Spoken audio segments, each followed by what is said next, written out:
The Holy Roman Empire, HRE, a complex collection of territories in Central Europe, played a peripheral but noteworthy role in the Hundred Years' War, 1337 to 1453.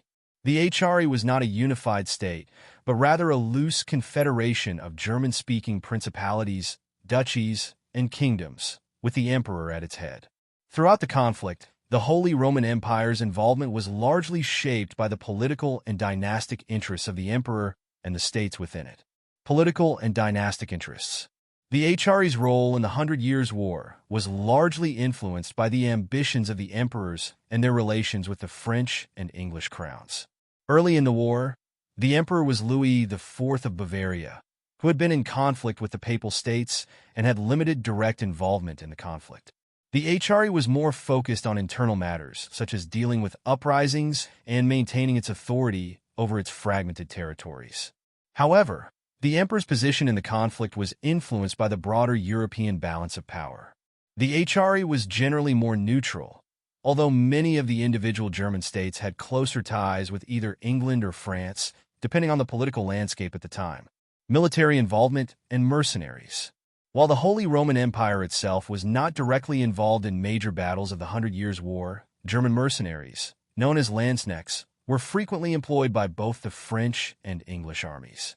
These highly trained soldiers fought in numerous engagements, such as the Battle of Agincourt 1415, on the side of the French. In addition to mercenaries, some German princes had their own local military interests and occasionally provided assistance to the French against the English. There was also some support for England from certain regions of the empire, particularly in terms of diplomatic alliances. Indirect involvement. Throughout the war, the Holy Roman Empire's indirect involvement was often diplomatic, with various emperors seeking to influence the outcome of the war through alliances.